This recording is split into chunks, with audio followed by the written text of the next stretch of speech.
మాటల ప్రకారం మలచబడి అలాగుల సేవ చేస్తూ ఉంటే అప్పుడు మా పని అయినట్లుగా మేము అర్థం చేసుకుంటాము. అప్పటి వరకు మా పని అవ్వదు, మీ పని అవ్వదు. మళ్ళా ఈ విధంగా చెప్పవలసి వస్తుందేమో. రబ్బర్ను అలా స్ట్రెచ్ చేస్తే లాగుతూ ఉంటే వస్తుంది, కానీ విడిచిపెడితే మన వెనకకు వెళ్ళిపోతుంది. అలాగే చాలా కాన్ఫరెన్సెస్ ఉన్నాయని నేను బహుశా చాలా కాన్ఫరెన్సెస్ చూశాను, వచ్చిన వాళ్ళని చూశాను, వెళ్ళారు. మళ్ళీ అలాగే ఎక్కువ మంది అలా ఉన్నారు.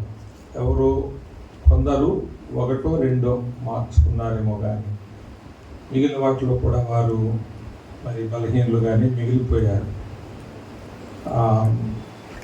కనుక మరి కాన్ఫరెన్స్ యొక్క ఉద్దేశము, దీని వెనక ఉన్న ప్రయాస, ప్రార్థనలు, ఖర్చులు,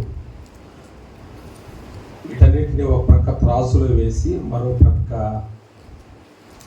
నిన్ను నన్ను దేవుడు త్రాసులో వేస్తాడు.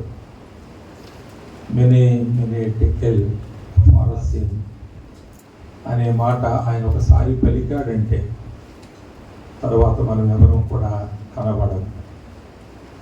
మీరెవరో నేను ఎరుగను, ఆయన అలాగన్నా కూడా మనం సేవ చేస్తాం, కానీ చివరికి ఆయన మీరెవరో నేను ఎరుగను అన్న జాబితాలో మనం ఉండిపోతాం. అందువల్ల చాలా జాగ్రత్త వహించాలి. వీటన్నిటికీ మనం జవాబుదారులమై ఉండాలి. మనం వెళ్ళిపోయి వెంటనే మారిపోలేం, కానీ మనం ఒక లిమిట్ పెట్టుకుందాం. వీటన్నిటిని ఒక 3 నెలలు రోజుల్లో ఒక్కొక్క దాన్ని మార్చుకుంటూ రావాలి అనే అభిప్రాయం. ఒక 3 నెలలు, ఇంకెవరైనా నిలబెట్టుకుంటే మరి మంచిదే, కానీ అంత సామర్థ్యత మనకు ఉండకపోవచ్చు.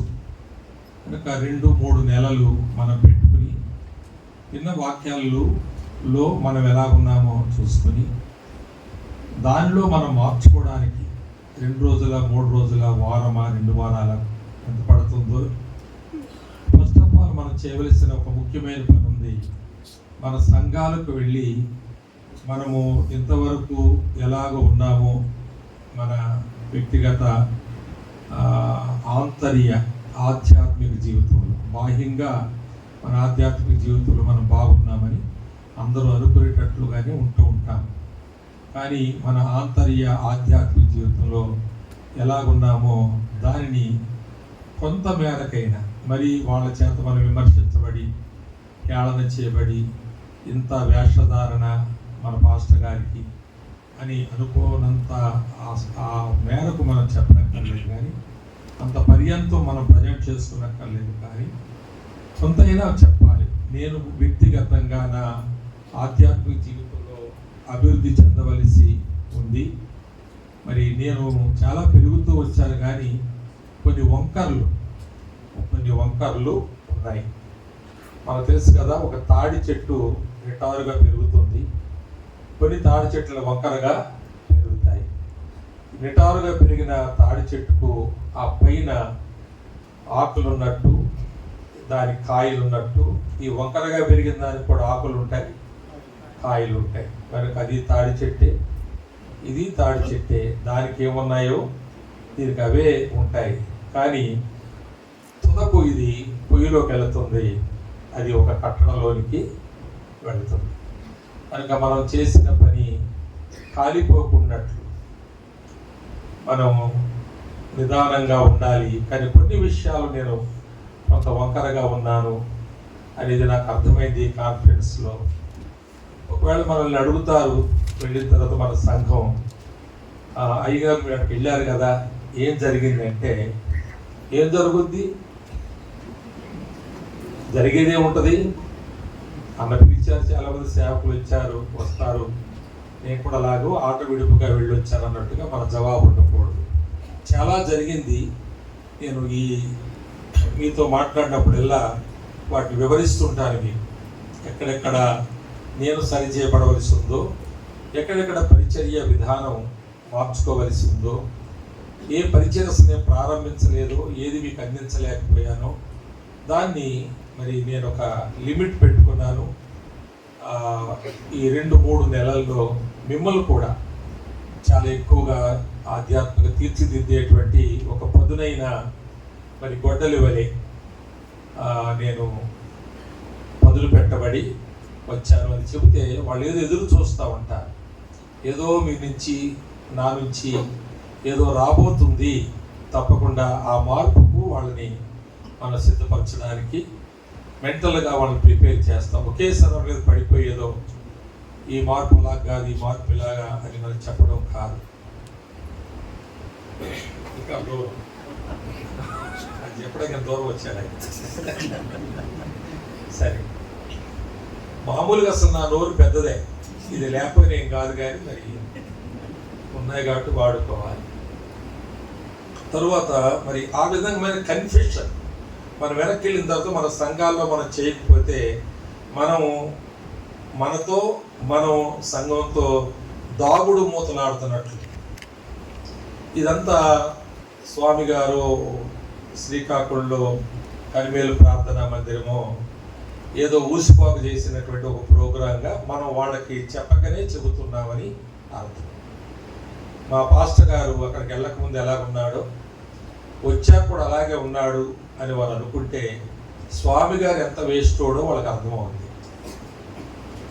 కనుక దేవుడు ఇవన్నిటినీ ఒక త్రాసులో వేస్తాడు. ఓ ప్రక్కన మనల్ని వేస్తాడు. మరి ఆయన తూకం వేసినప్పుడు బడా నమ్మకమైన మంచి దాసుడా అని అంటాడా, లేక మెనే టెకెల్ పారస్యం తూచి తిని కానీ నువ్వు సరిగా సరిపోలేదు ఆ తూకానికి అని చెబితే తర్వాతకి మనం పుట్టగతులు ఉండవు ఇక మన సేవ. అందువలన మరి ఇక చాలామంది ప్రియులు, నేను అందరినీ చాలా ప్రేమతో కలుసుకోవాలి, హత్తుకోవాలి. మరి మీకు నేను మీ దగ్గరకు వచ్చినప్పుడు మీరు నా ఎడలు చూపించిన ప్రేమకు నేను ఎప్పుడూ రుణస్తుడినే. అయితే చాలామందిని నిర్లక్ష్యం చేసినట్టు వెళ్ళిపోతాను వస్తున్నాను. అది నా మనసుకు చాలా బాధగా ఉంది. కానీ కలుసుకునే అవకాశం లేదు, మనం అందరం చోట కూడా లేము, సమయం కూడా మనకు ఉండడం లేదు. అంతేగాని మా ఇంటికి వచ్చినప్పుడు, మా ఊరు వచ్చినప్పుడు ఎంత అన్నను గౌరవించాము, ఇక్కడ మా ముఖం కూడా చూడలేదని అది సముద్ర తీర ప్రాంతంలో ఆయన నేను నుంచి ఉత్తరాయణ వైపు క్లియర్ చేసి. కనుక మీరందరూ నాకు ప్రియులు, అత్యంత ప్రియులే. కానీ నేను మీకు నా ప్రేమను చూపించే విషయంలో నిస్సహాయుడుగా నేనున్నా. తర్వాత మరి నేను ఏదో మీకు చెప్పడానికి కొంత ఉపలాటంగా వచ్చాను. మరి ఈ ముగ్గురు నెహెమీయాను పట్టుకొని పిండి వాళ్ళు పిండేస్తూ ఉన్నారు పట్టుకొని. నేను అనుకున్నది, నేను ఒకవేళ చెప్పవలసింది కూడా ముందే మరి శ్రేష్టంగా చెప్తున్నారు, బాగా చెప్తున్నారు. చాలా మంచి ప్రజెంటేషన్ వారిది, భాషాపరంగా కానీ వారి యొక్క బాడీ లాంగ్వేజ్ కానీ కట్టుకుంటూ ఉంది మనల్ని. చాలా పొందుతున్నాం. మరి నేనేం చేయాలి? మరి ఈ నెహెమీయాని ఎక్కడ పట్టుకుని పిండాలని ప్లాన్ చేస్తూ వస్తున్నాను. వస్తూ వాళ్ళ వైపు చూస్తుంటే వాళ్ళు పిండడానికి పట్టుకున్న కింద పిండలేరు కదా, దాన్ని పట్టుకుందామని చూస్తే ఏళ్ళు పిండందుకో ఆయన పిండేస్తున్నారు.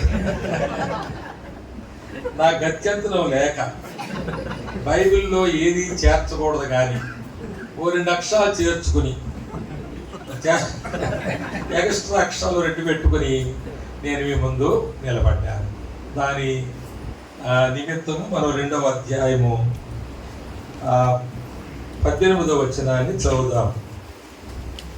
2వ అధ్యాయము 18వ వచనం అందరం కలిసి చదువుకుందాం. ఇదియు కాక నాకు సహాయం చేయు దేవుని కరుణాహస్తమును గూర్చియు రాజు నాకు సెలవిచ్చిన మాటలన్నీయు నేను వారితో చెప్పితిని.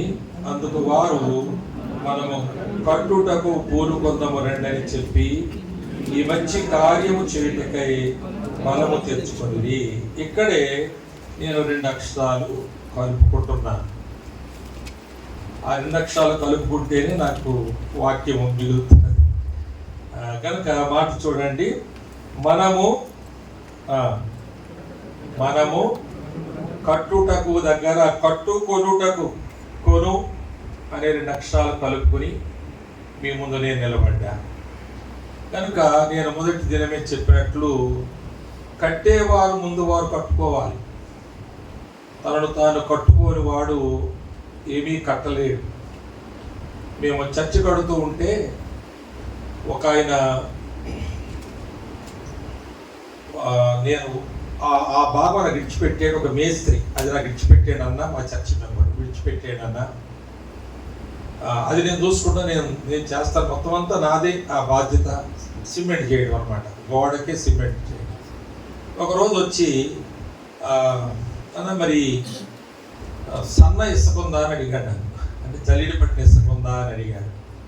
అంటే సన్న ఇసుక లేదు, జల్లిడి పట్టలేదు, నువ్వు చెప్పలేదు కదా, ఫోన్ చేసి చెప్పొచ్చు అంటే సాధారణ ఉంటుందని వచ్చానంటే సరే రేపు వస్తారు పట్టి పెట్టండి అన్నాడు. రేపు రాలేదు. నేను ఫోన్ చేశాను, పట్టి పెట్టాము కానీ రాలేదు. ఫోన్ చేస్తే ఆయన అన్న నేను కొంచెం అర్జెంట్గా వెళ్ళవలసి వచ్చింది, ఊరికి వెళ్ళాను, నేను రేపు వస్తానన్నాడు. రేపు మళ్ళీ రేపు అన్నాడు. ఆ రేపు ఆయన వచ్చాడు. వచ్చేసరికి మధ్యలో వర్షం పడింది, అందుకు ఆ ఇసుక తడిసిపోయింది సన్న ఇసుక. ఆయన చూసి అయ్యో అన్న ఇసుక తడిసిపోయింది కదా చేయడానికి కుదరదని మళ్ళీ వెళ్ళిపోయాడు. అయితే ఆయన వస్తాడని నా భార్య ఈమెకి అతిథి ప్రేమను ఏంటో అంటారు కదా, నాకు ఈమె కాస్త ఎక్కువ ఉండేది. వండినంత వాళ్ళకి పెట్టి ఈమె పస్తుండి ఆనందించేది అన్నమాట. కాబట్టి వచ్చిన ఆయనకి అన్న వచ్చారు కదా మీరు భోంచేసి వెళ్ళిన మీకు ఒక బియ్యం పోసాను అనేది తినేదేమో ప్రతిరోజు, అంటే 3 రోజులు కూడా, కానీ ఒకరోజు పని చేయలేదు. అప్పుడు 4వ రోజు వచ్చాడు ఆయన. గేటు దగ్గర నేను చూసి అన్నాను, నువ్వు పనిచేసే డ్రెస్ వేసుకు రాలేదు కాబట్టి నువ్వు పనిచేసే డ్రెస్ వేసుకొచ్చినాడే నీకు పని ఉంటుంది ఇక్కడ, వెళ్ళిపోని చెప్పాను. గేట్ దగ్గర మళ్ళీ తింటాడు, లోపలికి వస్తే వందం పెడతాయి కాబట్టి వాడు పోస్ట్ పోన్ చేసుకుంటూ పోతాడు. కనుక ఆ సిద్ధపాటు అనేది పనిచేసే వైఖరి అతనిలో లేకపోతే మరి ఎన్నో వంకలు ఉంటాయి, వంకరలు కూడా ఉంటుంటాయి. అందువల్ల ఆ సిద్ధపాటు అనేది మనలో ఉండాలని కట్టుకొనాలని మనం కట్టుకొనాలి. మనం కట్టుకుంటేనే దేన్నైనా కట్టగలం. మనం బాగుంటేనే దేన్నైనా బాగు చేయగలుగుతాం. మనము మురికి నీళ్లతో మురికిని కడగలేము అన్నట్టుగా మనం మంచినీళ్ళు కాకపోతే, మనము ఫిల్టర్డ్ వాటర్ కాకపోతే మనము త్రాగడానికి పనికిరాదని చెబుతాం. ఆ విధంగా ముందు మనలో ఆ ఫిల్టరేషన్ జరగాలి, ఆ మార్పు రావాలి. ఇది మన వ్యక్తిగత జీవితంలో దాచబడినటువంటి మార్చుకోలేని సంవత్సరాల తరబడి మనలో మిగిలిపోయిన కొన్ని గుణ లక్షణాలు ఉంటాయి, కొన్ని బలహీనతలు అలాగే ఉంటుంటాయి. వాటిని మనము ఉంచుకొని మనం ఈ దేవుని పని చేయలేము. ఎందుకంటే మనము ఎదుటివారిని కట్టడానికి చెప్పే మాటలు బాగుంటాయి, ఇచ్చే సలహాలు బాగుండొచ్చు, మనం కొంతవరకు సహాయం కూడా వారికి చేయొచ్చు. కానీ మరి నీ లోపల ఉన్న పరిస్థితి ఎరిగిన దేవుడు నిన్ను ఉత్సాహంగా వాడుకోలేడు. కొన్నిసార్లు నువ్వు చేసిన పని ఎదటి వారికి అవసరం కనుక నీకు అవకాశం ఇవ్వచ్చేమో ఆయన, కానీ నీ విషయంలో ఆయన సంతోషించలేడు. నీ ఒక మురికి పాత్రగానే ఆయన చూస్తాడు. కనుక దేవుని సేవకులమైన మనము మరి జాగ్రత్తగా ఉండవలసిన అవసరం ఉందని కాన్ఫరెన్స్లో మనం తెలుసుకుంటున్నాం. అది చాలా నిశ్చితంగా మరి మనల్ని దేవుడు పరీక్షిస్తున్నట్లుగా కూడా మనకు అర్థమవుతూ ఉంది. దైవజనులు వాక్యం చెబుతుంటే మరొకరు అవును నిజమే అని మనం అనుకుంటా ఉన్నాం. మరి దుఃఖపడేటువంటి దైవజనులు ఉన్నారు, నేను తప్పు చేశానని లోపల ఒప్పుకునేవారు ఉన్నారు. ఇక్కడ ఒకవేళ ఫీడ్బ్యాక్ ఏదన్నా టైం ఉండుంటే మనలో ఇవన్నీ చెప్పేవాళ్ళు మనం అందరం చెప్పగలుగుతాం ఆ మాట. ఎవరో కొంతమంది కాకపోయినా ఐతికులు అన్నారు కదా నిన్న, అలాగే ఎవరైనా ఉంటే ఉండొచ్చు ఐతికులు, కానీ మిగిలిన వాళ్ళందరూ చెప్పగలుగుతారు ఆ విధంగా. అలాంటి మరి అద్భుతమైన రీతిగా దేవుడు గంభీరంగా మనతో మాట్లాడుతున్నాడు. దేని కొరకు మాట్లాడుతున్నాడంటే, కట్టుటకు అనేది ఒక అంశమైతే దాని ముందు మరొక అంశం ఉంది, కట్టుకొనుట. మనం కట్టుకొనుట అనే అంశం. అందుకే ఈ 18వ వచనం మనం చదివినప్పుడు ఇదియుగాక అనే దానితో ప్రారంభించబడింది. ఇదియుగాక. ఆ ఇదియుగాక అంటే ఆ 1వ అధ్యాయం 1వ వచనం నుండి 2వ అధ్యాయం 17వ వచనం వరకు ఇదియుగాక అంటే నెహెమ్యా తనను తాను ఎలా సిద్ధపరుచుకున్నాడో అదియుగాక. దేవుని యొక్క కరుణాహస్తం, రాజు యొక్క సహాయం కూడా మనకు ఉన్నది అని ఆయన చెబుతున్నాడు. తాను వ్యక్తిగతంగా ఎలా సర్వే చేశాడో, ఎట్లా ప్రార్థన చేశాడో, ఎట్లా దేవుని దగ్గర మరి పితరుల పాపములు ఒప్పుకొని దేవుని దగ్గర ఉన్నటువంటి ఒక వాగ్దానం, లేక ఆయన గతంలో చెప్పిన మాట, లేక ఆయన గుణలక్షణం ఏంటో ఎరిగిన వాడై అలాగూ ప్రార్థన చేశాడు కదా ఆయన. 1వ అధ్యాయంలో ఆ మాట మనం చూస్తాము. 5వ వచనంలో, ఇట్లనగా ఆకాశమందున్న దేవా యెహోవా, భయంకరుడవైన గొప్ప దేవా. ఈ మాట నెహెమ్యా అనడం, దేవుణ్ణి భయంకరుడవైన గొప్ప దేవ. ఎప్పుడు ప్రార్థన చేశారా అలాగా? భయంకరుడవైన దేవ అని చేయలేము, మనం చెయ్యము. కానీ నెహెమ్యా మరి ఈ మాట వాడాడు, భయంకరుడవైన గొప్ప దేవ, నిన్ను ప్రేమించి నీ ఆజ్ఞలను అనుసరించి నడుచు వారిని కటాక్షించి వారితో నిబంధన స్థిరపరచువాడా అనే మాట. అంటే ఒక వాగ్దానాన్ని క్లెయిమ్ చేస్తా ఉన్నాడు, లేక ఆయన గుణలక్షణాన్ని బట్టి ఆయన నుంచి కరుణను పొందాలని ఆశిస్తూ ప్రార్థిస్తూ ఉన్నాడు.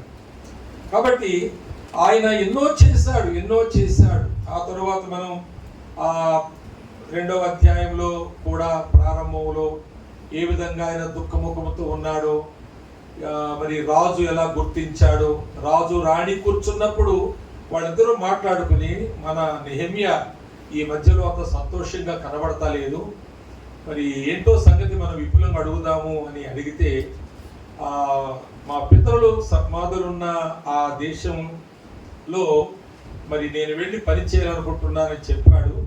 మరి ఎంతకాలం పడద్దో ఏమో తెలుసుకుందాం అని చాలా వారు నెహెమ్యాడల కన్సర్న్ కలిగి, ప్రేమ కలిగి, మేమే ఏదో ఒట్టొట్టిగా మాట్లాడేవాడు కాదు, ఆయనకి ఏం జబ్బు లేదు, కానీ ముఖంలో దుఃఖం ఉంది, కారణం మనం తెలుసుకోవాలని.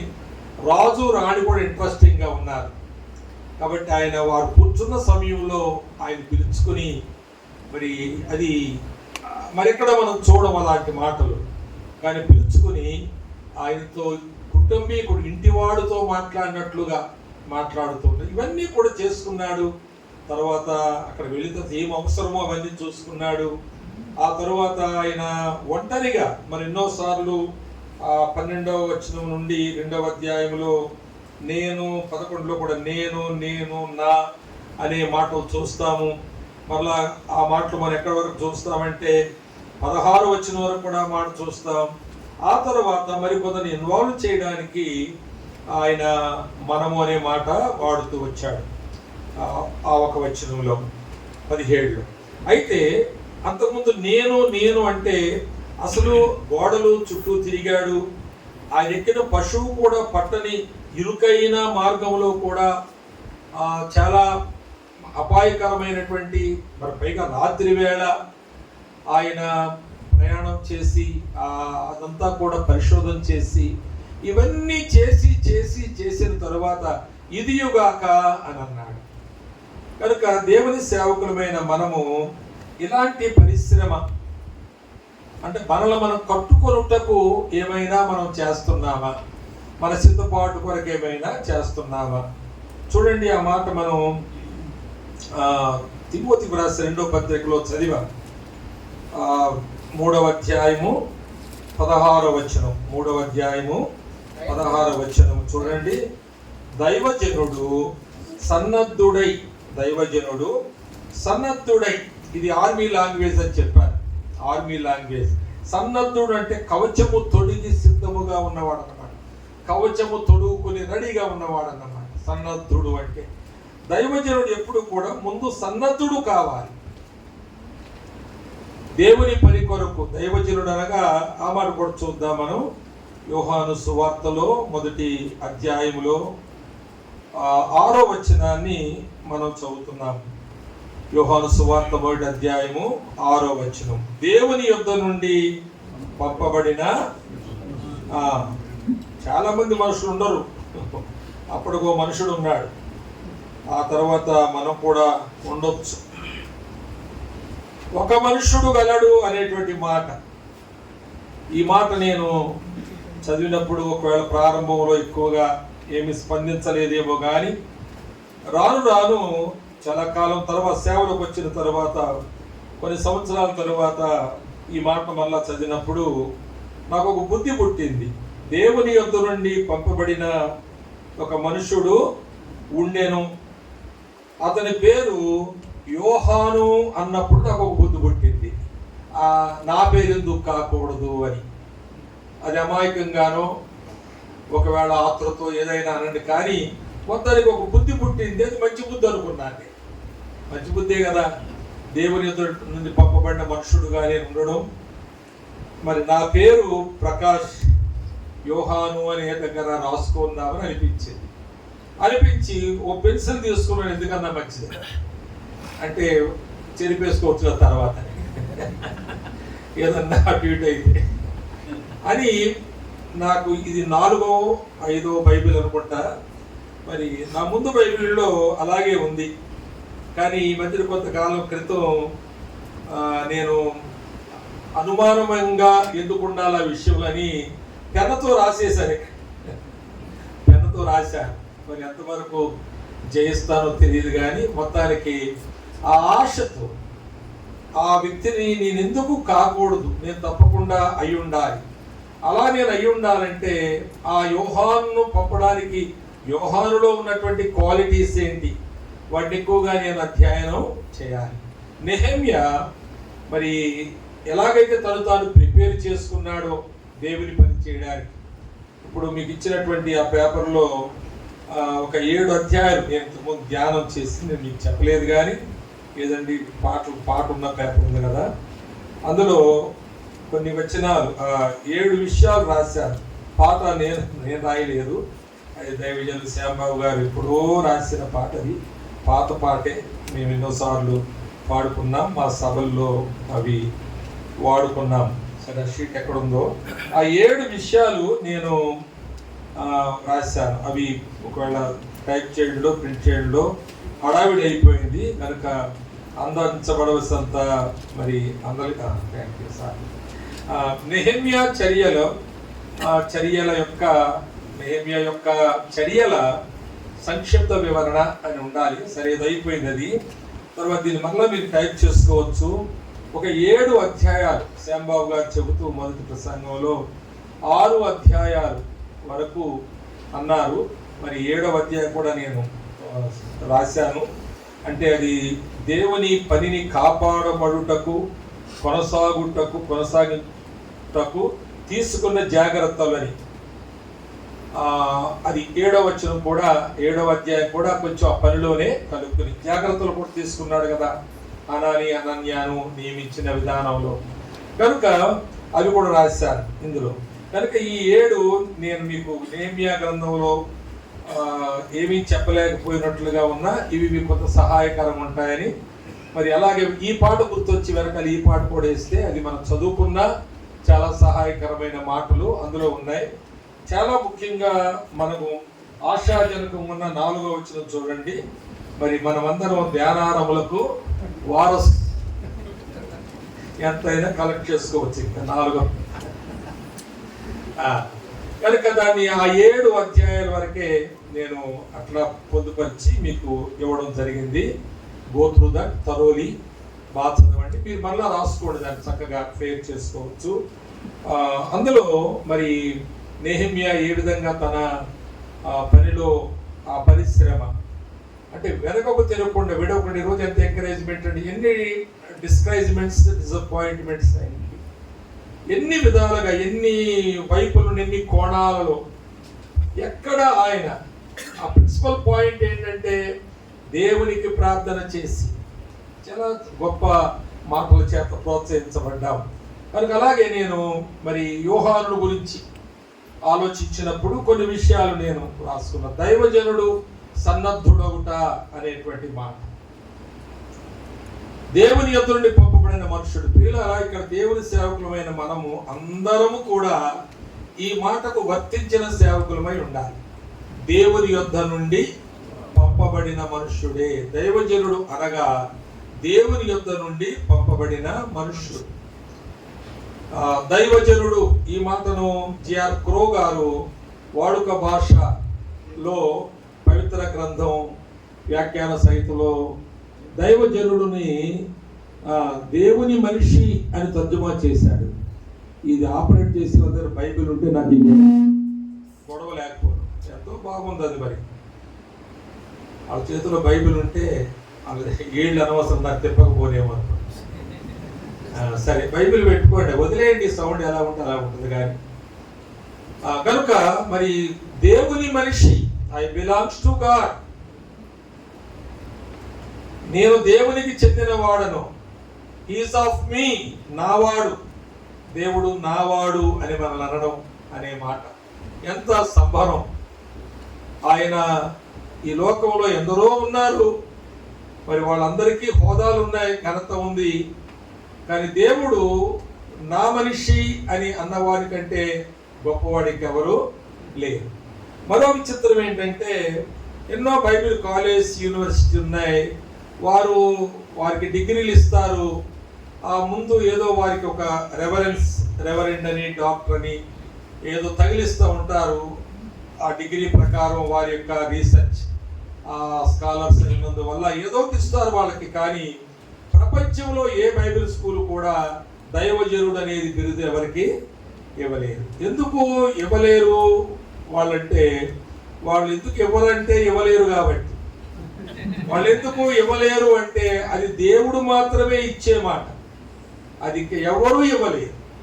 కనుక దేవుడు మన ముందు బిషప్ ఉన్నా, మాస్టర్ ఉన్నా, రెవరెండ్ ఉన్నా, ప్రెసిబిటర్ అని ఉన్నా, మనం ఏది పెట్టుకున్నా కానీ దేవుడు మనలను దైవజనుడు అనకపోతే మనం దేవుని యొద్ద నుండి వచ్చిన మనుషులము కాదు అని మనం ఒక మాట మనసులో అనుకుంటే మనకు ఒక చురుకగా ఉంటుంది, ఒక ప్రోత్సాహకరంగా అది ఉంటుంది. ఆ విధంగా మరి నీవు గుండె మీద చేసుకుని నేను దేవుని యొద్ద నుండి పంపబడిన మనుషుడను అని చెప్పే సేవకుడుగా ఉండాలి. గుండె మీద చేసుకుని ఎందుకు చెప్పమన్నారు అసలు? ఏంటి దాని అర్థం ఏంటంటే, నువ్వు అబద్ధం చెప్తే నీ గుండె ఆగిపోతుంది, పెద్దలు అలా పెట్టారు దాన్ని. కనుక ఈ సమయంలో మరి మనము ఒక దైవజనుడి యొక్క లక్షణం ఏంటంటే సన్నద్ధుడొకట, తాను మరి కవచము ధరించి రెడీగా ఉండడం. ఇందాక మనం యుద్ధం అని అనుకున్నాం కదా, మరి వర్కర్స్ అండ్ వారియర్స్ అని మనం విన్నాము మాట. మన పనిలోనే యుద్ధాలు చేయవలసిన కొన్ని సందర్భాలు మనకు వస్తూ ఉంటాయి. ఎక్కడ మౌనం ఉండాలి అక్కడ యుద్ధం చేయకూడదు, ఎక్కడ చేయాలో అక్కడ మౌనం ఉండకూడదు. కనుక అప్పుడే మన పరిచర్య, అది పరిశుద్ధాత్ముడిచ్చే వివేచన, ఆయన మనకు ఇచ్చేటువంటి గ్రహింపు. ఆ గ్రహింపును బట్టి ఆ ఇన్వర్డ్ డ్రైవ్ మన లోపల ఏదైతే ఉందో దాన్ని బట్టి మనం సాగుతూ ఉంటే, మన మౌనం ఉన్నప్పుడు జయం మనదే, మనం యుద్ధం చేసినప్పుడు కూడా జయం మనదే. కానీ ఆ లోపల ఆ డ్రైవ్ ఉండాలి. మన నోటి దురుసు కానీ, మన స్వభావం కానీ, మన జీనియాలజికల్ ప్రాబ్లమ్స్, వాళ్ళ నాన్న చాలా కోపిస్తండి, మా పాస్టర్ గారి నాన్న కొంచెం దీనికి పడిందండి అన్నట్టు ఉండకూడదు. మనం ఏదో మన శారీర సంబంధమైన లక్షణాలతో మరెప్పుడు ఏది సాధించలేం. సేవకులు దేవుని ఎదుటి పంపబడినటువంటి వారు కనుక మనము యోహానులో ఆయన సిద్ధపాటును మనం చూద్దాం. మరి నేను త్వరగా ముగించాలని మంచి బుద్ధితో నిలబడ్డాను. యథార్థంగా ఎవరి తలరాత ఎలా ఉంది, శ్యాంబాబు గారు కొంత గ్రాసం తెచ్చుకున్నారు కాబట్టి ధైర్యం ఉంటుంది. కనుక ఆయన ఏ విధంగా ప్రత్యేకించుకున్నాడు, యోహాను తనను ఏ విధంగా సిద్ధపరచుకున్నాడో మనం లూకాసు సువార్తలో మొదటి అధ్యాయంలో 80వ వచనంలో చూస్తాం. లూకాసు సువార్త మొదటి అధ్యాయం చివరి వచనం, శిశువు ఎదిగి ఆత్మయందు బలము పొంది ఇశ్రాయేలునకు ప్రత్యక్షమగు దినము వరకు అరణ్యములో నుండెను అనే మాట. ఆయన అరణ్యములో ఉండెను. మరి యాజకుని కుమారుడు, ఆ తరగతి చొప్పున ఆయన సేవ చేసిన వాడు. యాజకుడు నివాసం చేసేటువంటి ఒక ప్రత్యేకమైన వసతి వారికి ఉంటుంది. అలాగే వారికి కొన్ని ప్రత్యేకమైనటువంటి భాగాలు, వారి ఆహార పదార్థాలు, వారి వస్త్రధారణ, తాను ఏఫోదు ధరించేటువంటి యోగ్యత, ప్రజలకు సేవ చేయడానికి లేక ప్రజల మధ్యలో ఆయన దేవునికి ప్రజలకు మధ్యవర్తిగా ఉండడానికి ఉన్నటువంటి ఒక గొప్ప హోదా ఆయనది.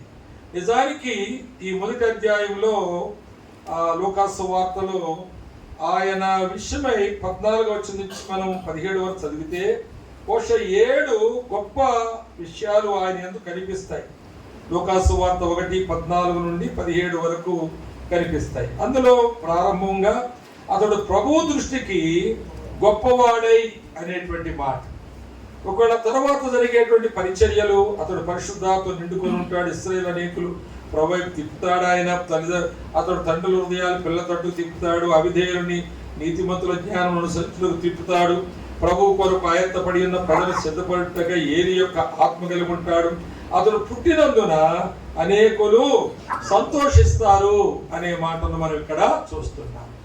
కనుక ఒకవేళ జకరియా కానీ ఎలిజబెత్ కానీ తన విషయమై ఉండే ఆలోచనలు, మా కుమారుడు సమాజంలో చాలా గొప్పవాడు అవుతాడు అనేటువంటి ఆలోచన, ఆశ ఉండి ముద్దాడి పెంచుతూ మరి ఆ కొండ ప్రాంతాల్లో, యూదయ ప్రాంతాల్లో ఉన్నటువంటి ప్రజలందరూ వచ్చి అతడు పుట్టినప్పుడు మరి ఆ కొండ సీమల్లో ఉన్న వాళ్ళంతా ఈ పిల్లవాడు, ఈ బిడ్డ ఎలాంటి వాడవునో అని అనుకుంటే మరి ఎన్నో ఆశలు పెట్టుకున్నారు ఆ అబ్బాయి ఎడల, ఆ పసికందు ఎడల. అలాంటి సమయంలో మరి ఆయన అరణ్యములో ఉండడం, నేను అరణ్యములో ఈయన ఎక్కడున్నాడు, ఎలాగున్నాడు అని ఒక చిన్న ఎంక్వైరీ నేను చేసినప్పుడు ఓ చిన్న ఆచూకీ నాకు దొరికింది. అది చాలా గొప్పది కాకపోవచ్చు కానీ ఒకవేళ మనకు సరిపోవచ్చు కొంతవరకు. ఆ సద్దుకాయులు అనేవారు, పరిశీలు అనేవారు, శాస్త్రులు అనేవారు సమాజంలో ఉండి వారు మరి రాజకీయాల్లో పాల్గొంటున్న సద్దుకాయులు రాజకీయవేత్తలతో తిరుగుతూ రాజకీయాల్లో వారు కూడా మరి ఆ పోర్ట్ఫోలియోస్ కొరకు వాళ్ళు పొడపులాడుతూ వారుండగా, అలాగే పరిచయులు మతపరమైన గురువులుగా ఉండి, అలాగే శాస్త్రులు ఆ లా కీపర్స్గా ఉండి వాటన్నిటినీ ఆ ధర్మశాస్త్రాన్ని కాపాడుతూ ఉండి, మరికొన్నిసార్లు వారందరూ మనుషుల పారంపర్యాచారములను మీరు దేవోక్తులుగా అనుసరిస్తున్నారని ప్రభు చెబుతాడే, ఆ మాట ప్రకారం చూస్తే వాళ్ళు ఒక ప్రత్యేకమైనటువంటి చట్టాన్ని ఆ మతంలోంచి కొన్ని ఎక్స్ట్రాక్ట్ చేసి అవి చేసుకుని అవి ప్రజల మీద ఆపాదిస్తూ అది భక్తి భావాలకు అనుసరించవలసిన క్రమం ఏదని చెబుతున్న కాలంలో అది బొత్తిగా ఇష్టపడినటువంటి ఎస్సీన్స్ అనేటువంటి ఒక గ్రూప్ ఉందని, ఆ గ్రూప్ వారు వీళ్ళతో మనకొద్దు, ఈ రాజకీయాలు మనకొద్దు, ఈ విధమైనటువంటి మతతత్వం మనకొద్దు, మనం పోయి ప్రభు కొరకు ప్రత్యేక రీతిలో మనం బ్రతకాలి అనేటువంటి ఉద్దేశం కలిగి ఆ ఎస్సీన్స్ అనేటువంటి వారు కొండ గుహల్లో నివాసం చేయడానికి పోయారు. చాలా కాలం నుంచి, యోహాను ముందు నుంచే అలాగూ కొంతమంది ఉంటూ వస్తున్నారు. అయితే ఈయన వారితో నివాసం చేయడానికి తీర్మానం చేసుకున్నాడని ఆ ఎంక్వైరీలో తేలిన మాట నేను మీకు చెబుతూ ఉన్నాను. ఇప్పుడు మనము ఇంగ్లాండ్ దేశంలో ముఖ్యంగా ప్యూరిటన్స్ అని చూస్తాం. మనం యూరోప్ కంట్రీస్లో ప్యూరిటన్స్ వాళ్ళు సమాజంలోనే ఉంటారు, కానీ దేనితో ఎవరితో కలవరు. వాక్యం అంటే వాక్యమే, వాక్యం ఏముందో దాని ప్రకారమే జీవిస్తారు. కనుక వీరికి అప్పుడు చేతికి వాక్యం లేదు కనుక వీరు వెళ్ళి ఆత్మ సంబంధమైనటువంటి మరి జీవితాన్ని జీవించడానికి తమను తాము ప్రత్యేకించుకున్నారు. వారితో కలిసి జీవించడం ప్రారంభించారు. కనుక అరణ్యములో జీవించినటువంటి ఆ జీవితంలో ఆయన ఉండడం తల్లికి ఇష్టం లేదేమో, తండ్రికి ఇష్టం లేదేమో, లేక ఆ సమాజంలో మాకు తరువాత జకరియా తర్వాత ఈయనే మాకు యాజకుడు అని ఎదురు చూస్తున్నారేమో, వాటన్నిటినీ దాటిపోయి ఆయన దేవుడు తనను ఎందుకు ఏర్పరచుకున్నాడో, ఎందుకు పిలిచాడో, ఎందుకు పంపించాడో అన్నది స్పష్టముగా ఎరిగినటువంటి వాడై తన్ను తాను ప్రత్యేకించుకున్నట్లుగా మనం చూస్తున్నాం. కనుక దేవుని యొక్క సేవ కొరకు దేవుడు ఏ ఉద్దేశంతో ఏర్పరచుకున్నాడో ఆ ప్రత్యేక పరిచర్య కొరకు, నీతి కొరకు ఆకలి దప్పులు కలిగినటువంటి ప్రజలతో నివాసం చేయడానికి వెళ్ళాడు. ఇక్కడ ఈ సమాజంలో రాజకీయవేత్తలు, క్రైస్తవులలో ఇప్పుడు నాడు క్రైస్తవులు అంటున్నాం కదా, ఆ యూదులలో కొందరు రాజకీయవేత్తలు, రాజకీయ నాయకులతో తిరిగేవారు, అలా కొందరు మతాన్ని పట్టుకుని ఆ మతనిష్టను మరీ కఠినంగా దాన్ని అమలు చేస్తున్నటువంటి వారు, ఎప్పటికీ ఏదో రాసుకుంటూ కొత్త కొత్తవి వారు ఫామ్ చేస్తూ ప్రజలకు ఆజ్ఞలు జారీ చేస్తే వారు ఎంత ఈ చికాకులోంచి బయటకు వెళ్ళిపోయిన ఎస్సీన్స్ అనేటువంటి వారు తమను తాము ప్రార్థనలో, విశ్వాసంలో కట్టుకుంటూ ఉన్నటువంటి దేవుని అందరి భయభక్తులతో, పరిశుద్ధతలో ఆ నీతి కొరకు ఆకలి దప్పులు కలిగారు అనేటువంటి మాట కొండ మీద ప్రసంగంలో ఉన్న మాటను అనుసరించి వారు ఎలాగైతే ఉంటున్నారో ఆ విధంగా ఉన్న వారితో ఉండడానికి వెళ్ళిపోయాడు. కనుక దేవుని సేవ కొరకు నేను నువ్వు ప్రత్యేకించుకున్నట్లు మొట్టమొదటి విషయం, అసలు ఒక రక్షించబడిన వ్యక్తి కూడా మనం అపొస్తలుల కార్యం 2వ అధ్యాయంలో చూస్తే 38వ వచనంలో మీరు మారుమనసు పొందమన్నాడు, సరే బాప్తిసం తీసుకోమన్నాడు, ప్రభు మీ పాపాలను క్షమిస్తాడు, పరిశుద్ధాత్మ అనే వరం మీకు ఇస్తాడని పేతురు బోధించాడు. ఆ తరువాత మరో మాట చెప్తాడు 41వ వచనంలో, 40వ వచనంలో ఇంకా అనేకమైన మాటలతో వారికి బోధించాడు, ఎన్నో విషయాలకి చెప్పి ప్రాముఖ్యంగా చివరిగా మాట చెప్పాడు. ఏంటా మాట? మూర్ఖులైన ఈ తరము వారు. కనుక దేవుని సేవకులమైన మనం ప్రత్యేకించుకోవడం. ఇందాక మరి శ్యాంబాబు గారు చెబుతా ఉన్నారు, మా మేనమామండి, మా అల్లుడండి, మా కోడలండి, ఆ తర్వాత మా బామ్మరుదండి, ఏం చేస్తాం ఇక వాళ్ళు ఫీల్ అవుతారండి అని కొన్ని ఆధ్యాత్మిక విషయాల్లో మనము దుష్కార్యాలు చేస్తున్నాం. దేవునికి విరోధమైన కార్యాలు చేయడానికి చూస్తూ మౌనం ఉంటున్నాం, పాల్గొనకపోతున్నామేమో కొంత నిష్ట కలిగి, కానీ చూస్తూ ఊరుకుంటున్నాం. మనకు వారికి ఇచ్చిన ప్రాధాన్యత దేవుని వాక్యానికి కానీ దేవుని ఆత్మకు కానీ మనం ఇవ్వకపోవడం అనేది సులభంగా జరుగుతూ ఉంది. దానికి మనం నేరస్తులుగా లేవని చెప్పుకోవడానికి కొన్ని ఉండొచ్చు. వెళ్ళానండి కానీ ఎదురు పాల్గొనలేదు, అలా చూసొచ్చానంతే అని కూడా మనం అనొచ్చు తప్పించుకోవడానికి. కానీ కనుక పేతురు అంటాడు, అసలు మీరు మారుమనసు పొందింది నిజమే, మీ పాపములు దేవుడు క్షమించిందే నిజమే, మీరు నిజంగా బాప్తిసం తీసుకున్నారు, తీర్మానం చేశారు, అది నిజమే, దేవుడు తన వాగ్దానం చేత మీకు పరిశుద్ధాత్మ వరమునిచ్చింది కూడా నిజమే. కానీ మీరు నిలబడాలి అంటే మూర్ఖులైన ఈ తరం వారికి ఈనాడు సేవకులు ఎవరితో జట్టు కడుతున్నారు, ఎవరి జతను తిరుగుతున్నారు, ఎక్కువగా ఎవరిని కలుస్తూ ఉన్నారు, ఎవరు వారి స్నేహితులుగా ఎంచుకొని అన్నిటికీ వీరు వారికి వీరన్నట్టుగా ఉంటున్నారు మనం చూస్తే ఎంతో బాధాకరమైన విషయం. వారి జీవితంలో ఒక ఆధ్యాత్మిక క్రమశిక్షణ లేదు. వారు రక్షించబడిన తర్వాత అనేకసార్లు పడిపోయి అలాగా డక్కా ముక్కా తినుంటారు. సేవకు వచ్చాక కూడా వారు లోకరీతి శరీరరీతి అయినటువంటి వారిని వదలరు, లేక అటువంటి వాటిని కూడా జరిగిస్తూ ఉంటారు. లోకరీతిగా వారు చేసేటువంటి అలాంటి సాంఘిక సంబంధమైన నేరాలే కాకుండా కొన్ని భయంకరమైన వ్యభిచార క్రియలు చేస్తారు. దాని వల్ల కప్పెట్టుకోవడానికి ఎన్నో చేస్తారు. ఒకవేళ బుకాయిస్తారు, అబద్ధాలు ఆడతారు, మళ్ళా పాస్టర్లుగా చలామణి అవుతారు, స్పీకర్లుగా వెళుతుంటారు అక్కడిక్కడికి. అలాంటి వారితో మరి మరో సేవకుడు ఉంటే, ఒక దొంగవాడితో స్నేహం చేసేవాడు, జూదగాడితో స్నేహం చేసేవాడిని, త్రాగుబోతో స్నేహం చేసేవాడిని చూసేవారు ఏమనుకుంటారో అలాగే వీరి గురించి కూడా అనుకుంటారనేటువంటి భయము, ఆ సిగ్గు, అయ్యో ఆ వ్యక్తి సాక్ష్యం బాగలేదు, అతని విషయం ఇది కనుక నేను అతనితో తరచు కలుసుకోవడం వలన మరి నా ఆ నిష్ఠ, ఆ సమర్పణ దెబ్బతింటుందేమో, అటువంటి వాళ్ళతో ఉండడం వల్ల బలహీనపడతానేమో, వారి దగ్గర నాకు ఏం దొరుకుతుంది కనుక నీతి కొరకు ఆకలి తప్పులు కలిగి బ్రతికే వాళ్ళు ఎవరున్నారు నాకు, నేను వాళ్ళు చూసుకోవాలి.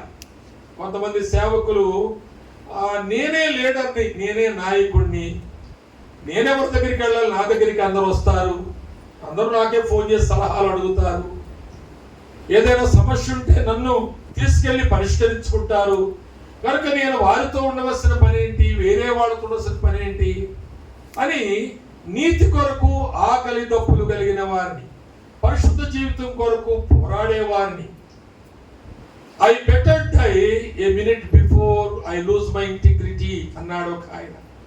నా యథార్థత నేను కోల్పోకుండా బతుకుతున్నాను, కానీ ఏదో నా మీదకి ఒక దాడి జరుగుతుంది, అయితే నేను పోరాడుతున్నాను.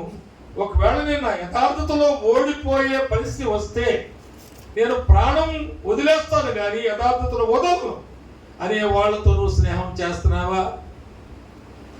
అలాంటి వారితో నీవు సమయం గడుపుతున్నావా? అలాగే కాకపోతే నీవు దేవుని సేవకుని నువ్వు సిద్ధపరచుకోవడం లేదు.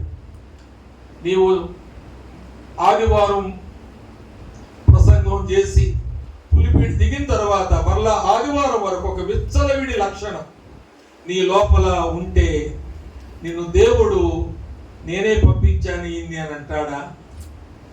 ప్రపంచంలో ఏ బైబిల్ యూనివర్సిటీ ఇవ్వనటువంటి దైవజనుడనే డిగ్రీ దేవుడు మనకిస్తాడా? నీ పేరు ముందు పాస్టర్ ఉండొచ్చు, బిషప్ ఉండొచ్చు, రెవరెండ్ ఉండొచ్చు, మరి ఏదైనా ఉండొచ్చు, కానీ దేవుడు నేను దైవజనుడు అనకపోతే నీవు కట్టుకోవాలి. ఈ కూడికి అందుకే పెట్టబడింది, ఆ 2 అక్షరాలు అందుకే కలిపాను నేను అక్కడ. మనము కట్టుటకు పూనుకుందాము రండి అనేది సరే గాని మనం కట్టుకొనుటకు ఈ మంచి పని చేయుటకు మనం బలపరుచుకుందాము రండి అని ఒకరితో ఒకరు చెప్పుకోవాలి. కనుక దేవుని సేవకులమైన మనము యోహాను సిద్ధపడినట్లుగా సిద్ధపడాలి. 2వ మాట మనం చూస్తే ఎలా సెపరేట్ చేసుకున్నాడు ఆయన నుంచి అంటే, అది సిద్ధపడ్డాడంటే మత్తయి సువార్త చూడండి 3వ అధ్యాయం 3వ వచనం. 3వ అధ్యాయం 3వ వచనం. ప్రభువు మార్గము సిద్ధపరచుడి, ఆయన త్రోవలు సరళము చేయుడని అరణ్యములో కేకవేయు ఒక శబ్దము అని ప్రవక్త అయిన యెషయా ద్వారా చెప్పబడిన వాడు ఇతడే. అంటే తాను పాత నిబంధన ప్రవచనానికి క్రొత్త నిబంధన ప్రతినిధిగా ఉన్నాడండి. పాత నిబంధనలో ఒక ప్రవచనం ఉంది, అదేంటంటే ప్రభు మార్గమును సిద్ధపరిచేవాడు ఒకడు కావాలి. ఒకవేళ నిజానికి ఆయన్ని చాలా మంది అడుగుతూ వచ్చారు, నువ్వెవరు అనే మాట. ఆయన చూసిన వాళ్ళు ఆయన అడిగినప్పుడు నేను అరణ్యములో మార్గము సిద్ధపరచడానికి వచ్చాను. అరణ్యములో వేయబడేటువంటి ఒక కేక మాత్రమే, I am just an echo. అలాగా ఏమి జరగబోతుందో ఆ విషయాన్ని దేవుడు చెప్పేశాడు ఆల్రెడీ. దానికి నేను ఒక్కొక్క అలా ముందుకు ఒక వేవ్ని తీసుకురావడానికి వచ్చాను ఇక్కడికి. ఇది already set by God long back through Isaiah, prophet Eicher ద్వారా చెప్పాడు దేవుడు. దానికి అది నేను ఆ వేవుని తీసుకురావడానికి వచ్చారు. ఎక్కువ అంటే మీకు తెలుసు కదా, అక్కడ ఎవరో పలికితే ఆ మాట అక్కడ వినపడుతుంది, ఎక్కడో దూరంగా ఒక వేవులాగా వెళ్తుంది. అలాగా నేను అలాంటి శబ్దాన్ని మాత్రమే. Very good, thank you. ప్రతిధ్వని అనే మాట చాలా మంచి మాట. ప్రతిధ్వని, నేను ఒక ప్రతిధ్వని, ప్రతినిధిని, ప్రతిధ్వనిని. నేను ఆ యొక్క శబ్దానికి నేను ప్రతినిధిని. ఎంత మంచి మాట. కనుక నిజానికి తను ఎలా సిద్ధపరచుకుంటున్నాడంటే, దేవుని వాక్యమును అనుసరించి నేనున్నాను. ఇక దానికి అది గొప్ప విషయమా తక్కువ విషయమా అది ఎవరు యాంచనే వేసుకుంటే వేసుకోవచ్చు.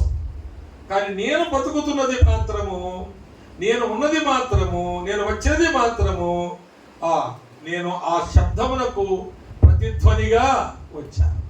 మీరు నన్ను చూడవలసిన పని అసలే లేదు, కానీ నేను చెప్పేటువంటి అది దేవుని మాట. మనకి ఈ మాట నేను చెబుతున్నాను. పాత నిబంధనలోని దేవుని యొక్క వాక్యములకు క్రొత్త నిబంధనలో ఆయన ప్రతినిధిగా ఉన్న ప్రతిధ్వని. ఆయన పరిచర్య ప్రతిధ్వని పరిచర్య. ఎలా సిద్ధపరచుకున్నాడు చూడండి. ఒక వాక్యమును తనకు ట్యాగ్ చేసుకుని, తనకు దాని వాక్యమును కట్టుకొని, తన భుజానికి కట్టుకొని ఆయన సేవ చేయుట మరి ఇక్కడ చూస్తున్నాం. కనుక దేవుని సేవకులమైన మనము మరి కొన్నిసార్లు కొంతమంది దైవజనులు అడుగుతారు, ఏ వాక్యము ద్వారా దేవుడితో మాట్లాడారు? ఈ ప్రాంతానికి నువ్వు రావడానికి ఏ విధమైన ఆత్మ నడిపింపు నీకు దొరికింది? దేవుడు నీకు ఇచ్చిన ఈ దర్శనానికి అసలు మూల కారణం ఏం జరిగింది? ఇది ఎలా మీరు ప్రారంభించగలిగారు? ఇక్కడికి ఎలా రాగలిగారు? ఇలాంటి ప్రశ్నలు వేస్తుంటారు. వాటికి మనం సరైన సమాధానం దేవుని వాక్యములో నుండి, మన ఆత్మలో నుండి నిజం చెప్పాలి, యథార్థంగా మనం చెప్పాలి. అలాగూ తను సిద్ధపరచుకున్నాడు. నేను ఏదో వట్టోడిని ఊడిపడినోడు కాదు, నా వెనకాల ఒక గొప్ప వాక్యము ఉంది. ఆ వాక్యమును నెరవేర్చుటకు, యెషయా ద్వారా పలికిన ఆ మాట నెరవేర్చుటకు దేవుడు నన్ను పంపించాడు, అతన్నే నేను ఆయన చెప్పినట్లుగా చూస్తున్నా. మరొక మాట చూడండి. తన పరిచర్యకు తగినట్లుగా, అరణ్యములోను తాను వెళ్ళినప్పుడు తన పరిచర్యకు తగినట్లుగా తన సాంఘిక జీవన శైలిని ఆయన రూపించుకొని జీవించాడు.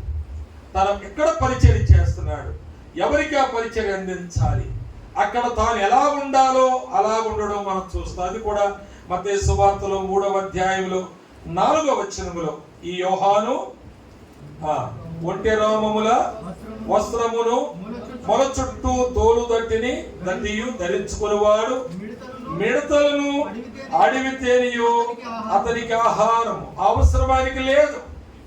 ఆయన ఒక యాజకుని కుమారుడు, ఒక గౌరవనీయమైన స్థానం సమాజంలో ఉంది.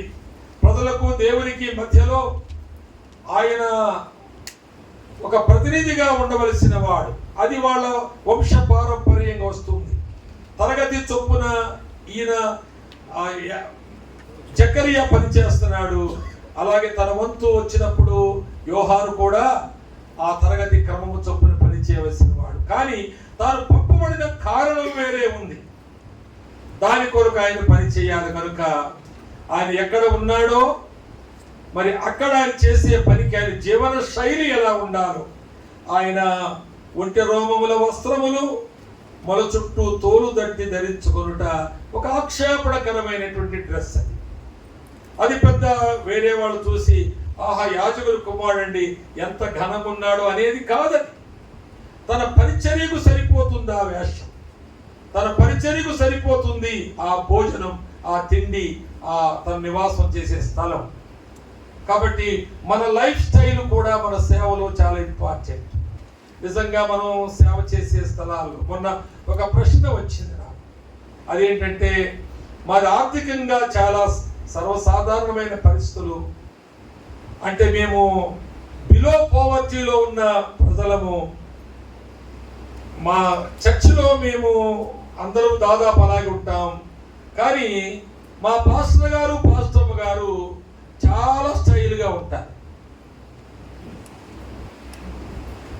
ఇవ్వండి ఇవ్వండి ఇవ్వండి అంటుంటారు.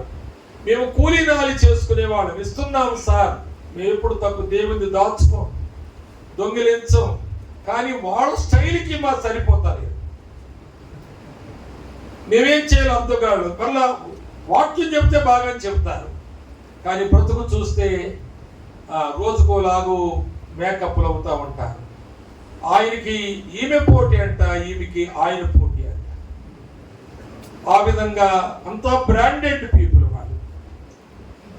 అక్కడ ఏ ప్రజల మధ్యలో ఉన్నారో ఆ ప్రజలకు తగినటువంటి ఆ ఐడెంటిటీ కొరకు, వారితో కలిసిమెలిసి ఉండడం కొరకు సరిపోయినటువంటి వస్త్రధారణ విధానము, మాటలు కూడా కొన్నిసార్లు గంభీరంగా ఉంటాయి.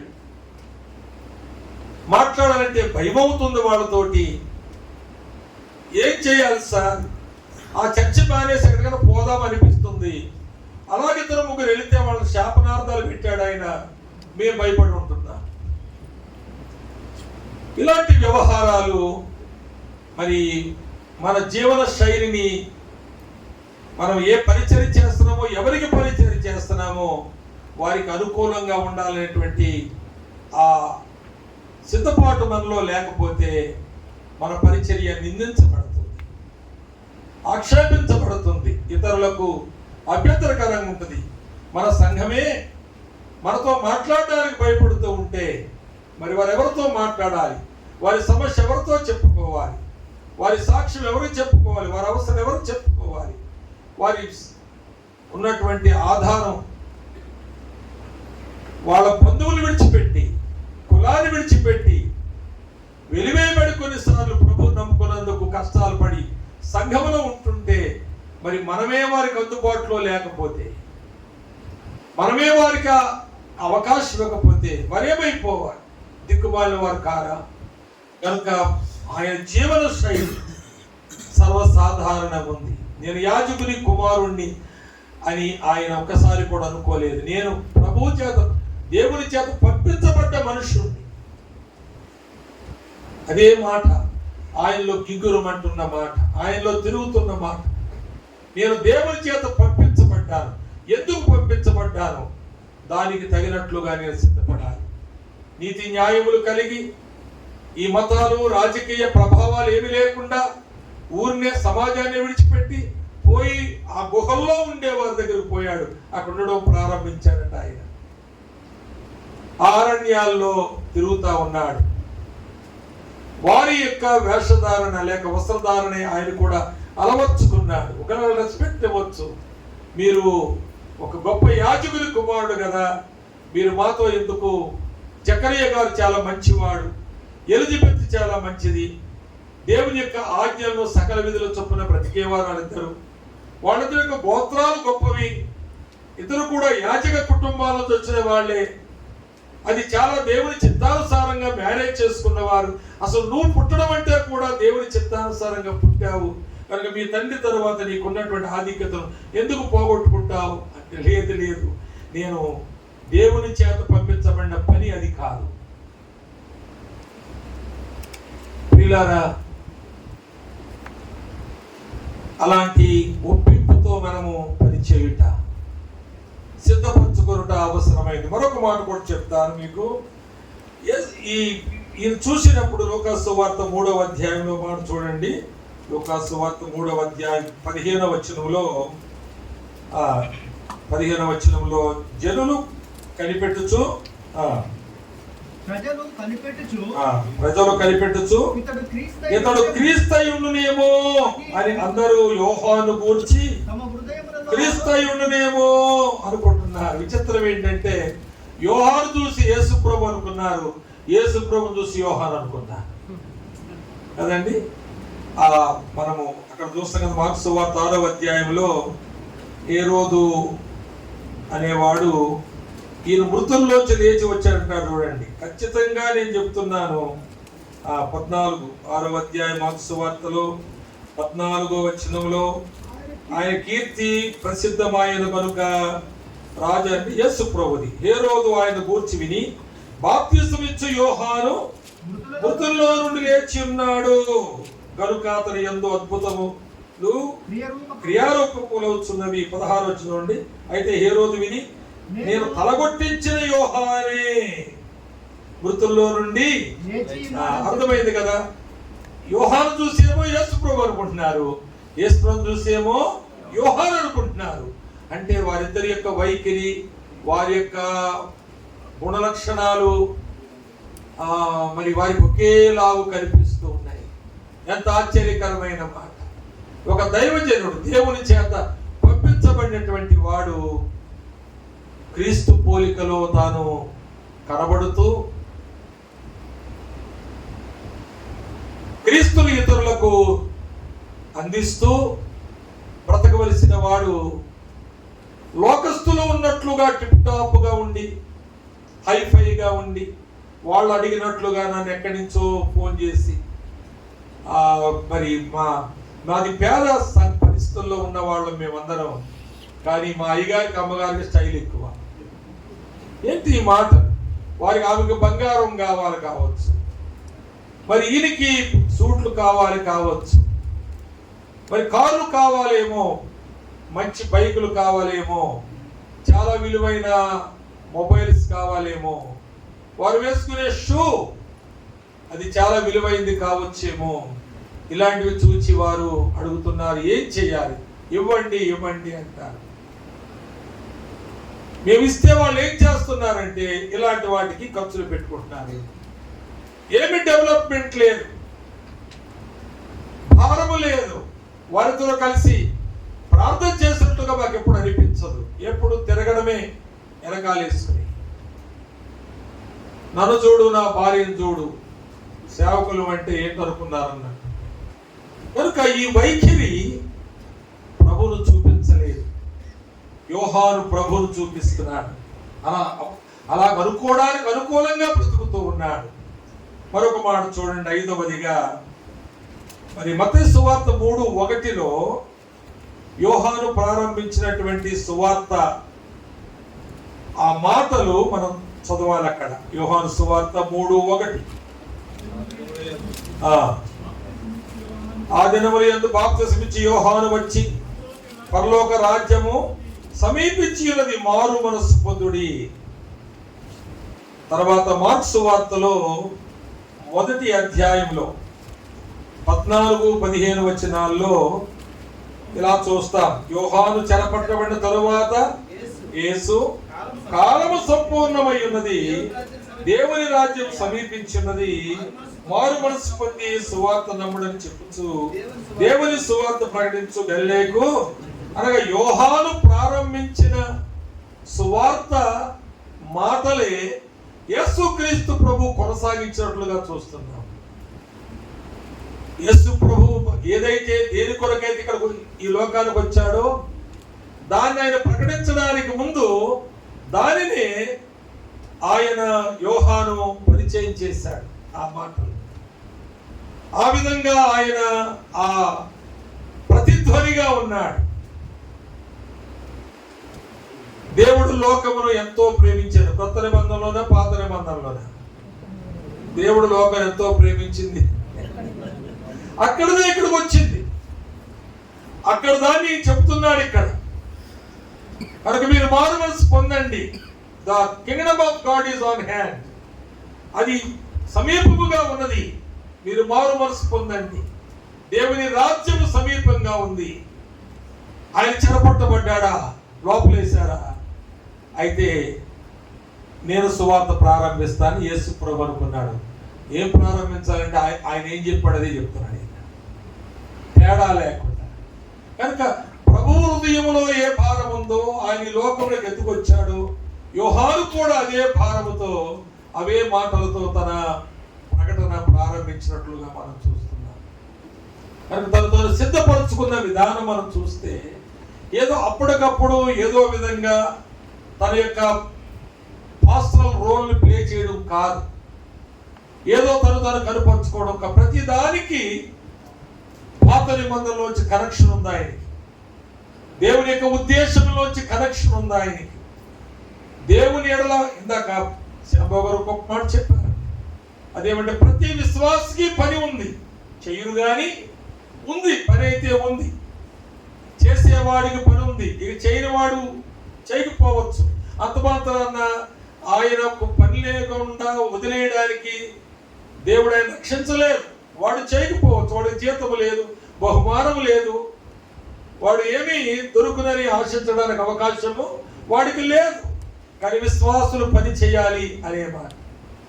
అలాగే యేసుక్రీస్తు ప్రభు ఏ పని చేయడానికి ఈ లోకానికి వచ్చాడో దాన్ని యోహాను ప్రారంభించాడు అనేది మనకు చాలా స్పష్టమవుతూ ఉంది. తర్వాత యోహాను గురించి యోహాను సువార్తలోనే 10వ అధ్యాయంలో 40-42 వచనాల్లో యోహాను ఏ సూచక్రియ చేయలేదు, కానీ అనేకులను ఆయన యొద్దకు నడిపించాడు. అనేకులు నడిపించాడు ఆయన యొద్దకి.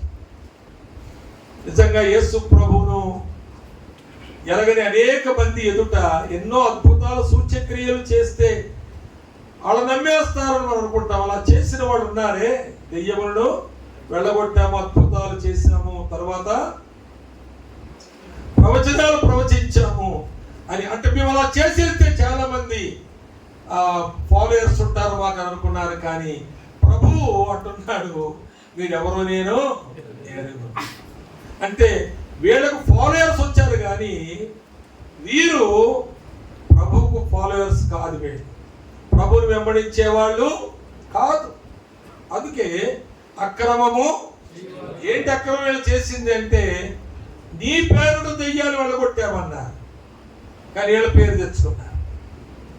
నీ పేరుతో మేము అద్భుతాలు చేశామన్నారు, కానీ పేరు ఎవరికి వచ్చింది? వీరికి వచ్చింది పేరు. అది అక్రమము. కనుక నేను చేసిన ప్రార్థన ఇందాకన్నారే, నేను అనేది త్వరగా అలవాటు అయిపోయింది, కానీ ఆ మాట మనం తగ్గించుకోవడం మంచిది, మానుకోవడం మరీ మంచిది. నేను ప్రార్థన చేశానని చెప్పు, దానికి నేను అనేది వాడుకో, పర్వాలేదు. కానీ ప్రభు సహాయం చేశాను దానికి యాడ్ చేయకపోతే నేను ప్రార్థన చేశాను పని అయిపోయింది అని ఫుల్ స్టాప్ పెట్టుకో. నేను ప్రార్థన చేశాను, ప్రభు పని చేశాను. మన ఉదయకాలం డివోషన్లో విన్నాం కదా, హడ్సన్ టైలర్ చెప్పిన మాట, నువ్వు పని చేస్తే నీవే పని చేస్తావు, కానీ నువ్వు ప్రార్థన చేస్తే దేవుడు పని చేస్తాడు. When you work you work, but when you pray God works. ఎంత మంచి మాట. కనుక నిజముగా తాను ఏ అద్భుతము చేయలేదు, కానీ అనేకులు ప్రభు యొద్దకు నడిపించాడు. ఈ దినాల్లో చాలా మంది నేను ప్రార్థన చేశాను, తేలు కుడితే తగ్గిపోయింది, దిగిపోయింది, అది ఎప్పుడోసారి జరిగింది నిజమే, ప్రభు చూపాడు, వాళ్ళని బట్టి కావచ్చు. నీ ప్రార్థన కూడా అలాగా విశ్వాసం చేయొచ్చు, కానీ దాన్ని సంవత్సరాల తరబడి చెప్పుకుంటూ ఉంటా. అంటే ఒక అద్భుతం, ఒక ఆశ్చర్యం, అది నీ వల్ల ఏదో జరిగిపోయింది, దాన్ని ఒక కిరీటంగా నీ సేవా జీవితంలో ఒక గ్రేడ్గా, ఒక గొప్ప విషయంగా పెట్టుకుని చాటుకోవడం అది యోహాను లక్షణం కాదు. తరువాత ఆయన సత్య సాక్షిగా జీవించాడు, హతసాక్షిగా మరణించాడు. ఒక సందర్భంలో ఈ మాట చాలా ఆశ్చర్యాన్ని కలిగిస్తుంది కదా. చూడండి, మార్కు సువార్తలో 6వ అధ్యాయంలో 6వ అధ్యాయము 19వ వచనం. అంటే పైన హేరోదు తన తమ్ముడు ఫిలిప్పు భార్యను తన భార్యగా చేసుకున్నందుకు ఈయన గద్దించాడని ఉంటుంది. కాబట్టి ఈయన్ని బంధించాడు చెరసాలలో. 19వ వచనంలో హేరోదియ అతని మీద పగబట్టి అతని చంపింపగోరెను గాని ఆమె చేత కాకపోయాను. అంటే ఇన్నిసార్లు ఆయన మరణాన్ని తప్పించబడ్డాడు, ఎన్నిసార్లు చంపడానికి ఒక రాణి ప్రయత్నం సాగలేదట. అలా సాగకపోవడానికి కారణం యోహాను శక్తి కాదు, దేవుని యొక్క ఉద్దేశం. అది దేవుడు ఆయన్ని దాచాడు, ఆమె చేతిలో పడకుండా కాపాడాడు. ఇంకా ఆయనకు పని ఉంది, ఇంకా ఆయనకి సాక్ష్యం ఉంది. అలాగే ఎప్పుడు జరిగిందో మనకు తెలియదు. తర్వాత మనం ఒక మాట చూస్తాం అక్కడ, ఎందుకనగా అనే మాట. ఎందుకనగా యోహాను నీతిమంతుడును పరిశుద్ధుడునగు మనుషుడని హేరోదు ఎరిగి అతనికి భయపడి అతని కాపాడుచూ వచ్చెను. మరి అతని మాటలు విన్నప్పుడు ఏమి తోచకపోయినను సంతోషంతో వినవలసి వచ్చేది. ఆయన గురించి ఏ రోజు సాక్ష్యం, ఎవరినైనా గద్దించాడో వారి సాక్ష్యాన్ని మనం చూస్తున్నాం. యోహాను నీతిమంతుడు, యోహాను పరిశుద్ధుడు. ఆయన నీతి, ఆయన పరిశుద్ధత రాజులను భయపెట్టినట్లుగా ఉంది. కనుక దేవుని సేవకులు మనం వెనకకు వెళుతూ ఉన్నాం. మన యొక్క నీతి, మన పరిశుద్ధత అనేకులకు మనం చూచినప్పుడు భయము కలిగించేదిగా, లేక వారికి మనం వేరైన వారమని గుర్తింపు పొందేదిగా. ఆ సార్ అలాంటివి చేయరు, అలాంటివి మాట్లాడరు. ఆయన నీతి యుక్తమైన మనిషి. అగ్రిప్ప గారి గురించి మాట్లాడుతూ ఉండేవారిని నేను విన్నాను. అనంతపురంలో ఎవరో గుర్రపళ్ళు ఉండేటప్పుడు ఆ బండి ఎక్కి అగ్రిప్ప గారి ఇంటి కొరకని తిరుగుతూ ఉన్నాడట. ఇక్కడ ఉండాలి ఈ వీధిలో తిరుగుతూ ఉన్నాడు. చివరికి ఆయన దొరకనప్పుడు ఆ బండి ఆయన అడిగాడట, గుర్రం బండి ఉండే అడిగాడట, అసలు మీరు ఎక్కడికి వెళ్ళాలి సార్ అని అడిగాడట. అడిగితే అప్పుడు అగ్రిప్ప గారని ఒక ఆయన నల్లగా పొట్టిగా కొంచెం ఇలా ఉంటారు అలా ఉంటారని ఆయన రూపం పోల్చి చెప్పినప్పుడు ఆయన అన్నాడంట, ఓ నీతిమంతుని ఇంటికా, అప్పుడే తీసుకెళ్ళి కాదండి నాకు మొదటే చెప్తానడట. నీతిమంతుని ఇంటికా, ఎంత మంచి మాట, ఎంత మంచి సాక్ష్యం. వీళ్ళ ఆ సమాజంలో తనకున్నటువంటి ఆ గొప్ప విషయాన్ని మనం చూస్తున్నాం. రాజులు భయపడ్డారని చూస్తున్నాం. కనుక నా ముగింపులో ఈ మాట చెప్తారు, వినండి. దైవజనుడు సన్నద్ధుడు కాకపోతే ఏ పని చేయలేడు. ఆ తిమోతికి రాసిన 2వ పత్రికలో మరొకసారి ఆ రిఫరెన్స్ తీద్దాము. అక్కడ మాటలు మనం కొంచెం నిశ్చితంగా చదువుతాము. వాటిని మనవిగా మన సొంతం చేసుకుందాము. నేను దైవజనుడను, నేను సన్నద్ధుడను కావాలి. నేను చేయవలసిన సత్కార్యములు ఎన్నో ఉన్నాయి. దేవుడు నన్ను దేని కొరకు వాడుకుంటాడో నాకు తెలిసిన దానికంటే తెలియనివి ఎన్నో ఉన్నాయి. వాటికి పూర్ణముగా నేను సిద్ధపడి ఉండాలి అనే మాట. అక్కడ ఒక మాట రాయబడి చూడండి, దైవావేశము వలన కలిగిన ప్రతి లేఖనము. దైవావేశము కలిగిన ప్రతి లేఖనము. మరో మాట పేతురులో కూడా చూస్తాము. పేతురు రాసిన రెండవ పత్రిక మొదటి అధ్యాయం 21వ వచనం. 21 ఏలి అనగా ప్రవచనము ఎప్పుడును మనుషుని ఇచ్చును బట్టి కలుగలేదు గాని మనుషులు పరిశుద్ధాత్మ వలన ప్రేరేపింపబడిన వారై దేవుని మూలముగా పరిశుద్ధాత్మ ద్వారా ప్రేరేపించబడ్డారు. దేవుని మూలముగా పలికారు వారు. అపొస్తలుల కార్యములు మొదటి అధ్యాయంలో 16వ వచనంలో దేవుడు పరిశుద్ధాత్మ ద్వారా పలికినట్లుగా అనుంటే, అపొస్తలుల కార్యం ముగింపులో మరలా 28వ అధ్యాయం 27వ వచనంలో దేవుడు యెషయా పరిశుద్ధాత్మ ద్వారా పలికినట్లుగా అనే మాటలు. పరిశుద్ధాత్మ ద్వారా పలుకుట అది దేవుని సేవకుని యొక్క విధి. మనం పలికే మాట, ఆడే మాట, మనం ఏది మన నోటి నుంచి వస్తుందో దేవుని వాక్యం చెప్పేటప్పుడైనా, మరోసారైనా, మరొకరి గురించి మాట్లాడేటప్పుడైనా, మరి ఏ విషయమైనా ప్రస్తావించేటప్పుడైనా మనం లోకరీతి ఆలోచనలోకి మనం ప్రవోక్ చేయబడడం అనేది జరుగుతూ ఉంటుంది. మనము అలాగూ స్లిప్ అయిపోతూ ఉంటాం. కానీ ఒకవేళ ఆ మాట మాట్లాడుట దేవునికి మహిమ కాకపోతే, పరిశుద్ధాత్ముడు దాన్ని మన నోట మాట్లాడడానికి అనుమతించకుండా కూడా పరిశుద్ధాత్మను దాటిపోయి మనం మాట్లాడితే, పరిశుద్ధాత్మను దుఃఖపరిచి మనం ఆ సంభాషణలో మునిగి తేలుతూ ఉంటే ప్రియులారా మనకు సాక్ష్యం లేదు. కనుక అపొస్తలుల కార్యం ప్రారంభంలోనే దావీదు పరిశుద్ధాత్మ ద్వారా పలికాడు. మొదటి అధ్యాయం 16వ వచనం. చివరిగా 28వ అధ్యాయం 27వ వచనంలో మళ్ళా తిరిగి యెషయా పరిశుద్ధాత్మ ద్వారా పలికాడు అనేటువంటి మాట. ఇక్కడ ఒక మాట చెప్పదలుచుకున్నాను నేను. దైవావేశము వలన కలిగిన అనే మాట, లేఖనములు. దైవావేశము వలన కలిగిన లేఖనములను, వాక్యములను దేవుని సేవకులమైన మనము దైవావేశముతోనే పలకాలి. దైవజనుడు అంతే చేస్తాడు.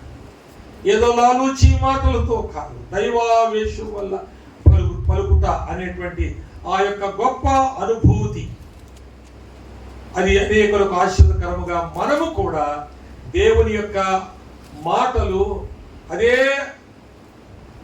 ఆవేశముతో, దైవావేశముతో మనం పలికాం కనుక మనం కూడా ఎంతో తృప్తిగా మన పరిచర్యను సాగించుకోగలుగుతాం. అది చాలా ప్రాముఖ్యమైన మాట. ఇర్మియా గ్రంథంలో 13వ అధ్యాయంలో 5వ వచనంలో వారు గాలి మాటలు మాట్లాడారు. 13వ అధ్యాయం చూడండి, ఇర్మియా గ్రంథం 13:5లో ఆ మాట రాయబడింది. వారు గాలి మాటలు మాట్లాడారు.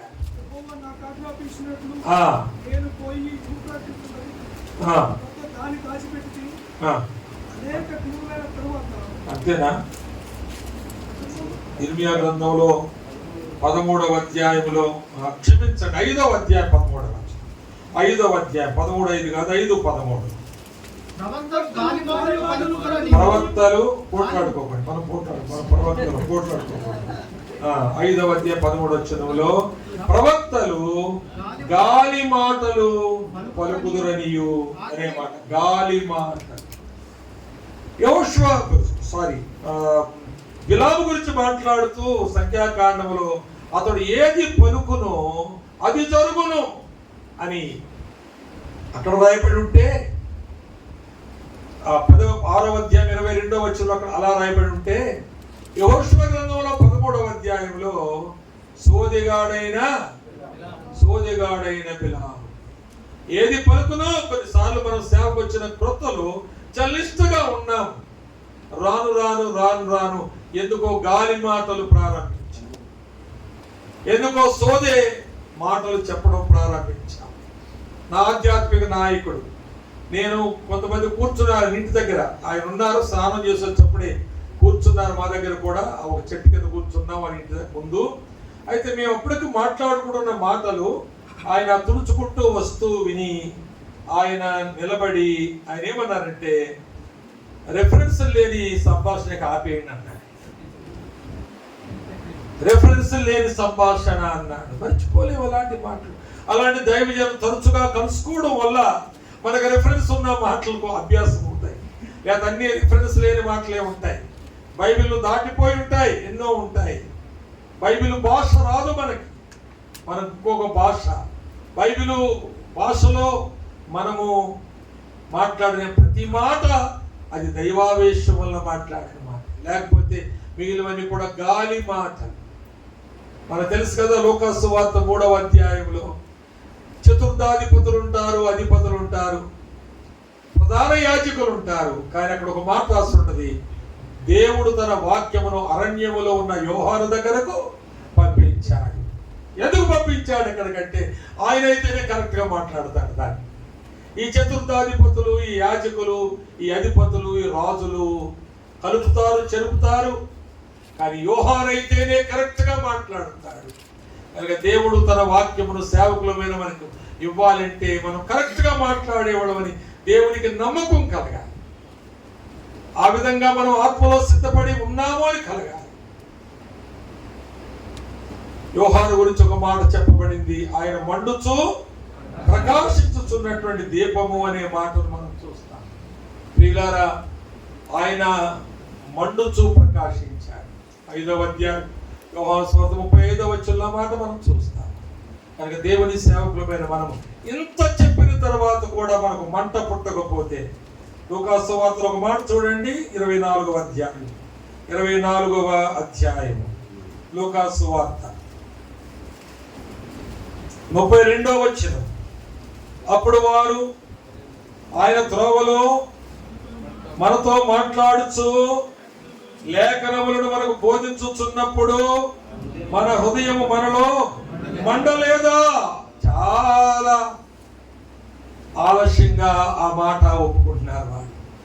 మనకు కూడా చాలా సార్లు మాట్లాడుచున్నప్పుడే మంట ప్రారంభమైందంట, కానీ వారు ఆ మంటను అదుపు చేసుకుంటూ, ఆర్పుకుంటూ, చల్లార్చుకుంటూ బ్రతికేస్తున్నారు. ఇది తప్పు అని పరిశుద్ధాత్మతో ఎన్నోసార్లు మనం బోధించబడుతున్నాం, కానీ పరిశుద్ధాత్మని గొంతు నొక్కినట్లుగా మనం మనకి మన లోపల మంటను అణుచుకుంటూ చల్లార్చుకుంటూ మనం ఆ సోదిగాళ్ళలాగా ఆ గాలి మాటలు మాట్లాడకుండా గాలి మనుషులతో, గాలి సేవకులతో, గాలి ఎటు వీస్తే ఆ ఓటములో పోయేటువంటి వారు, ఏదైనా వారు చేయగలుగుతారు.